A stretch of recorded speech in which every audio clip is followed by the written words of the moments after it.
करवट बदल रहा है देखो, करवट बदल रहा है देखो, भारत का इतिहास,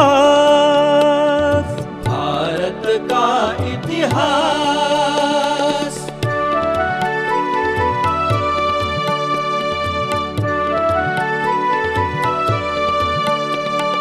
सदियों से विस्मृत गौरव का, सदियों से विस्मृत गौरव का, भारत माँ परिचय देगी, भारत माँ परिचय देगी। सौम्य शांत सुखदाई जननी, सौम्य शांत सुखदाई जननी, नवयुग नव जीवन देगी, नवयुग नव जीवन देगी।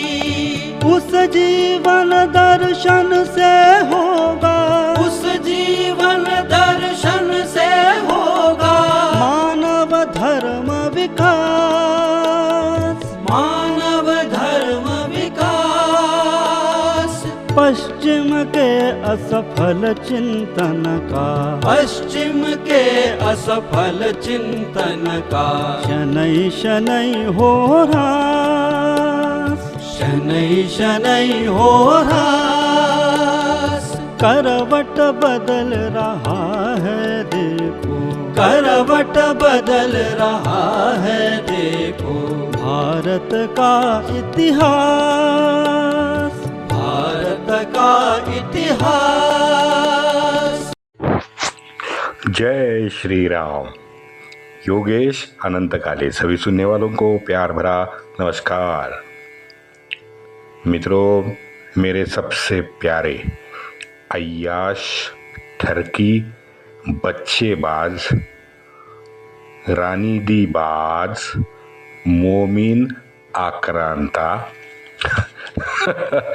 मोहम्मद शाह जो बाद में 1740-48 में मर गया, वो मोहम्मद शाह।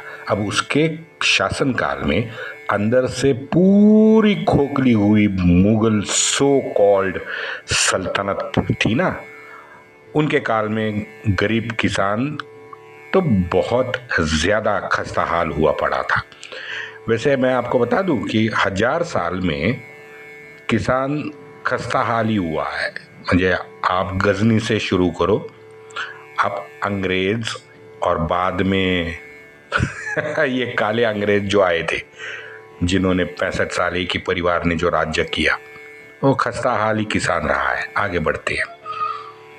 पूरी की पूरी मित्रों 1740 के आसपास पूरे भारतवर्ष में अंधाधुंध मची थी। जैसे मैंने कहा था कि इस ठरकी बच्चेबाज मुगल की रियासत औरंगिया के कट जाने के बाद में तेजी से सिकुड़ रही थी और सिकुड़ती जा रही थी। मैंने इस पर एपिसोड बाय द वे किए हुए हैं, आप ढूंढ लो और ज़रूर आप उसको सुनिए, आपको बहुत आनंद आने वाला है। 1707 के बाद बुढ़े तक, 1857 तक बहुत आनंद आएगा आपको। हम अभी बात कर रहे हैं माड़वा की। मराठाओं की का विजय तो हर जगह पे हो ही रहा था। कल जैसे मैंने कहा, दया बहादुर और राजा गिरधर, ये दया बहादुर और उसके कारभारियों को जैसे किसानों ने वहाँ पे मित्रों खून चूसना आरंभ किया था। कोई नई बात नहीं बता रहा हूँ मैं कि ये दया बहादुर एक हिंदू भी मोमिनों के दुष्कृत्य में शामिल होना बड़ा शर्मनाक है, इसलिए मैंने बताया। सामान्य जनता, जमींदार हो वो या ठाकुर भी हो, इस ठरकी दिल्ली वालों से उनकी मदद की कोई अपेक्षा नहीं रखता था, चाहे जमींदार हो, ठाकुर हो या सामान्य जनता हो। उन सामान्य जनता का हाल ऐसा हुआ था कि कोई उनकी मदद नहीं कर रहा था। उनके सामने एक ही व्यक्ति था, राणा सवाई जय सिंह, दूसरा कोई नहीं था इनके अलावा। जाहिर तौर पे राणा सवाई जय सिंह भी कुछ कर नहीं सकते थे, लेकिन वो धूर्त और बुद्धिमान तो थे, पराक्रमी तो थे ही, लेकिन राजनीति को जानते थे। उन्होंने बाजीराव से पत्र व्यवहार शुरू किया। अब मारवा पीड़ितों को बाजी से मिलने का कान मंत्र भी पीछे से सवाई माधवराव ने दिया। इंदौर के जमींदार नंदलाल को भी 2000 की खड़ी सेना लेके नर्मदा के उतार पे और निचला जो क्षेत्र है नर्मदा का, वहां पे उतार के वहां पहरे देने का मशवरा भी सवाई जयसिंह ने ही नंदलाल को दिया है, क्योंकि नंदलाल ने पैसा तो इकट्ठा कर लिया था, मैंने कल ही बताया आपको। खुद की 2000 की सेना भी उसने खड़ी कर दी थी। तो नर्मदा के निचले क्षेत्र में पहरा देने का मशवरा सवाई जयसिंह ने ही दिया है। अब सवाई जयसिंह क्योंकि स्वयं कुछ नहीं कर सकता था, वो तो मुगल शासक का एक नौकरदार था। उसके परमपिता जयसिंह का तो बाजीराव से स्नेह था ही, जैसे मैंने कहा उसकी संधि बिंदी भी हो गई थी तीनों राज्य से। स्वतः बाजी बुरहानपुर पे तब तैनात था, और साथ बताने की जरूरत नहीं है, हमारे मल्हार जी होलकर भी थे। और मल्हार जी होलकर ने अपनी 12,000 की फौज बुरहानपुर में खड़ी कर दी थी। यहाँ पे इंदौर के नंदलाल का वकील था, वो मल्हार बा से मिला। वकील को नर्मदा के बंदोबस्त में सहयोग का पूरा आश्वासन मल्हार राव होलकर ने दे दिया। मल्हार बा स्वयं धर्मपुरी और माहेश्वर के बीच एक गांव पड़ता है, अकबरपुर। आज बोलना नहीं चाहता था लेकिन बोल देता हूं। ये खान ग्रेस जो है, ये अय्याश ठरकी मुगलों की उन्होंने कॉपी की है शायद। जहां भारतवर्ष में जाऊं, जहां भी हम लोग जाते हैं, ये ठरकी बच्चेबाज अकबर का नाम भारत में बार बार सुनाई पड़ता है। 50 जगह तो मैंने ढूंढी है, फोटो भी लिए थे, 50 जगह। पता नहीं 10 साल बाद एक अलग कोई परिवार आएगा, उसकी इटालियन मम्मा आएगी, उसके भी नाम हमें हजारे करोड़ पे तो मिल ही जाएंगे। सड़क पे मिलेंगे, संस्था में मिलेंगे, हर जगह में शायद मिलेंगे, क्योंकि हम भारतवासियों को आज भी गुलामी अच्छी लगती है। क्या करे भाई, कर लो। तो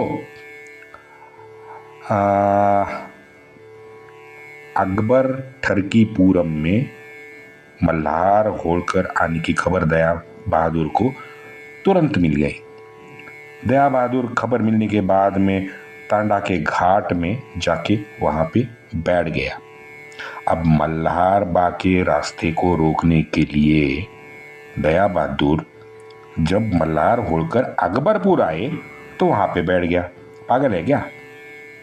हाँ, अब जब अकबरपुर में मल्हार होलकर निकल रहे हैं तो पहले ही मल्हार बा ने मंडलोई जैसों को वहां पे बिठाया था। सवाई जयसिंह ने ही तो आइडिया दी थी नंदलाल को, 2000 की फौज लेके वहां पे बैठ जाओ। तांडा का बंदोबस्त उन्होंने कर दिया। अब वो होने से मल्हार होलकर और उसकी जो सेना है उनको तांडा घाट मांडवगढ़ के पश्चिम में पार करने के लिए, बाद में उन्होंने भैरव घाट भी पार किया है, कोई कठिनाई नहीं हुई। भैरव घाट पार करके मारवा के मुख्य क्षेत्र में आराम से मल्हार होलकर और सेना पहुंच गई थी। धार के नजदीक एक गांव है तिरड़ा। अब तिरड़ा में दया बहादुर मल्हार राव जी के सामने आ गया।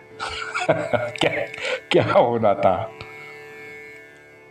एक दिन सुबह लड़ाई शुरू हो गई, रात को काटा गया। फिर वहां पे मल्हारा होलकर ने शायद सभी पार्टी लोगों की, गांव के प्रमुखों की वहाँ पे बैठक की है, उसका ब्यौरा होलकर की कैफियत में दिया हुआ है। वहाँ पे उन्होंने टैक्स की व्यवस्था जो पुरानी चल रही थी वही कायम रखी, और जितने भी शांतिदूत भांड दरिंदे थे ना, उन सबको पाटिल की, चौधरी वगैरह वगैरह जो ग्राम पद पे थे, ग्राम अधिकारी थे, उनको 1 मिनट में हकाल दिया और सभी मराठाओं को उनकी जगह पे नियुक्त कर दिया। जीतने की खुशी में सभी किसानों को मल्हार होलकर ने सहूलतें भी दी हैं। राजश्री मल्हार राव जी होलकर, गोसावी, यानसी, अखंडित लक्ष्मी, अलंकृत राजमाता राजेश्री चिमणाजी बल्लाळ आशीर्वाद, इसन्नी सल्लासिन मयाब अलफ, नंदलाल प्रगणे इंदौर। निष्ठावान नंदलाल, इंटू ब्रैकेट में लिखा है मृत, यानी पत्र लिखते समय निष्ठावान नंदलाल मृत हो गया था। नंदलाल के 2 चिरंजीव थे। पत्र में आगे लिखते हैं निष्ठावान नंदलाल मृत और 2 चिरंजीव, यानी उसके पुत्र, एक था तेजकर्ण और दूसरा था न्याहाल कर्ण। ये दोनों, पत्र में लिखा है कि तेजकर्ण न्याहाल कर्ण का वर्तन बड़ा निष्ठावान है, आप उन्हें उचित सम्मान दे, आप स्वयं कष्ट करके 5000 की वसूलात करे, परेशान ना करे। दोनों के बड़े काम है। तारीख लिखी है 6/11 माहे जमादिला खर, यानी तारीख इंटू ब्रैकेट में लिखी है 30 नवंबर 1731। अब ऐसा ही एक पत्र उस दिन राणोजी शिंदे को भी चिमाजी अप्पा ने लिखा है। माड़वा हाथ आने के बाद में मित्रों, बाजी ने माड़वा जाके सारी सरकारी व्यवस्था वहाँ पे सुचारू रूप से चलने के लिए होलकर, शिंदे, पवार, इन जैसों को एकत्र बुलाया और उनके साथ तय किया। मैंने कहा कि डिसेंट्रलाइजेशन की ये जो सिस्टम है, ये मराठाओं ने अब एक एंगल से देखे तो बड़ी प्रभावी तरीके से लागू कर दी थी, लेकिन उसके कुछ दुष्परिणाम भी बाद में सामने आए हैं। समाज व्यवस्था में ऐसे ही होता है। एक समाज व्यवस्था में एक दिशा में समाज चलता है, कुछ 60, 70, 80, 100 साल होते हैं, उसके दुष्परिणाम सामने आते हैं, समाज अपनी राह बदल लेता है। आज वैसा ही हो रहा है 2014 से। आगे बढ़ते हैं। अब जो ये होलकर, शिंदे और पवार के साथ बाजीराव ने तय किया मित्रों, वो जानना बड़ा रोचक है।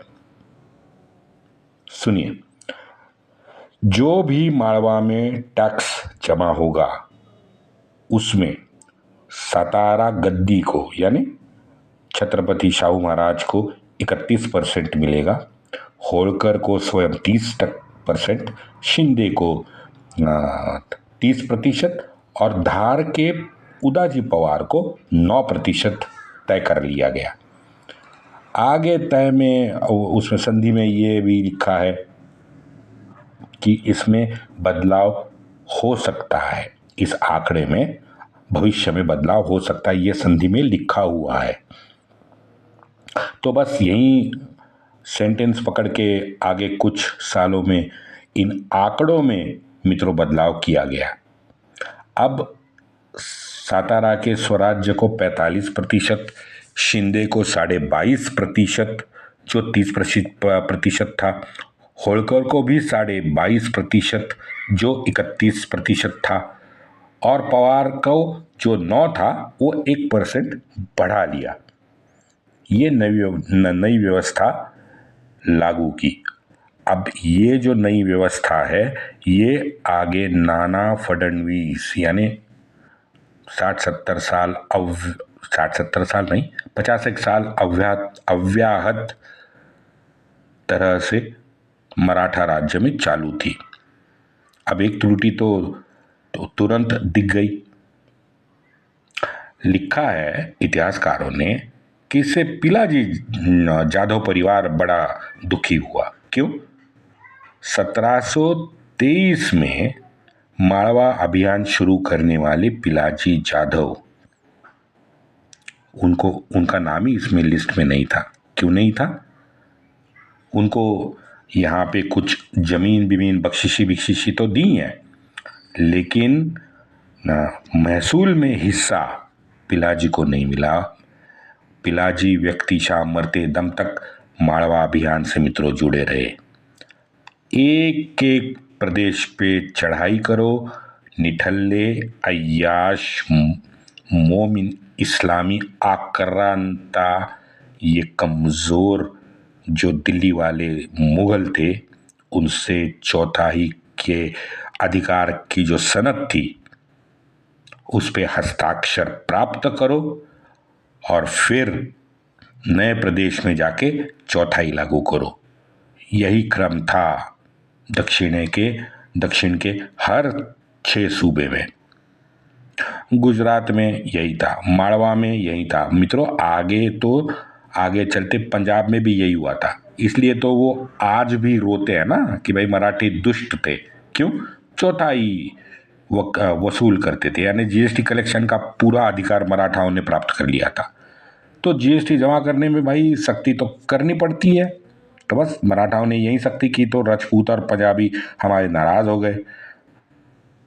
आज भी कई कबार लेखों में मराठाओं को स्थानिक लोग स्थानिक लोग क्या, राजे राजवाड़े भी नाराज दिखते हैं, लिखते हैं कि हम भाई नाराज है। कल थोड़ा सा मित्रों संभवतः 18वीं शताब्दी के सर्वोच्च सर्वमान पराक्रमी योद्धा बाजीराव के समकक्ष जो माने जाते हैं, मल्हारराव होळकर, राणोजी शिंदे, जानते हैं कल। वंदे मातरम।